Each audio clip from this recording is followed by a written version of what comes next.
are going to go with some pricey guys in your lineup, how about some scrubs? You're going to obviously have to round out your lineup. Who do you like? Some cheaper dudes.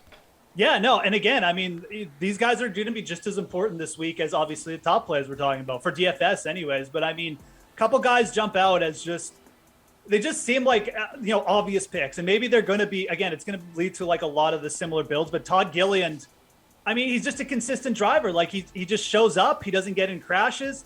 At the last road course, when he went to Charlotte, he had 41 points, finished 16th. He's moved up, in terms of like, from his starting position, pretty much like almost all of his last 4 or 5 races. Gilliland at 5,100 seems like just kind of an obvious play. And Ty Dillon is kind of similar. I mean, again, not getting in too many crashes, improving his race positions, had a solid Coca-Cola 600.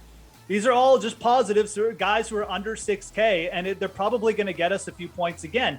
And maybe even like, if again, these guys have produced well over 40 DraftKings points multiple times in the last 5 races. So both those guys jump out. If you do want, I mean, this is less of like a scrubby play, but I think Alex Bowman at under 8K is definitely a guy who could look to as like a mid-tier value, who could potentially like pop here for like a really good finish. He's got a very good record on the course this week on Sonoma. So I think Bowman at 8K is more like the mid-tier value that I think I'd be looking for GPPs. A little bit more upside than other players in his range or other drivers in his range. But Gilliland and Ty Dillon are probably the scrubs you're going to be building around for those top-end lineups. Pearce, hook me up with some value, dude. Todd Gilliland is definitely going to be a pretty solid pick this week. He was always pretty good in the Truck Series. Almost got a road course win up in Canada, got dumped on the last lap.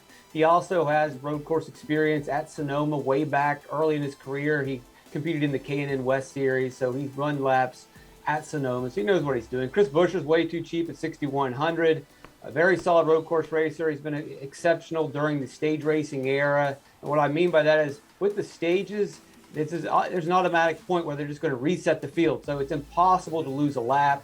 And you can invert by pitting early before the end of a stage. Then that means once the stage starts, you're going to start up near the front. So we see a lot of shenanigans and inverts like that. So we can see drivers that aren't necessarily the best road course racer, but they gain track position. And Sonoma is a very tough track to pass, even if you're not very good, even if you're a value scrub. If you've got track position, someone still has to get around you at a very challenging track. And so Buescher has been very good at that. Brackeslowski, Bubba Walsh, not a good road course racer, but he can play that to his advantage. Justin Haley's also going to be able to do that. So really, almost all of these scrubs are in play this weekend.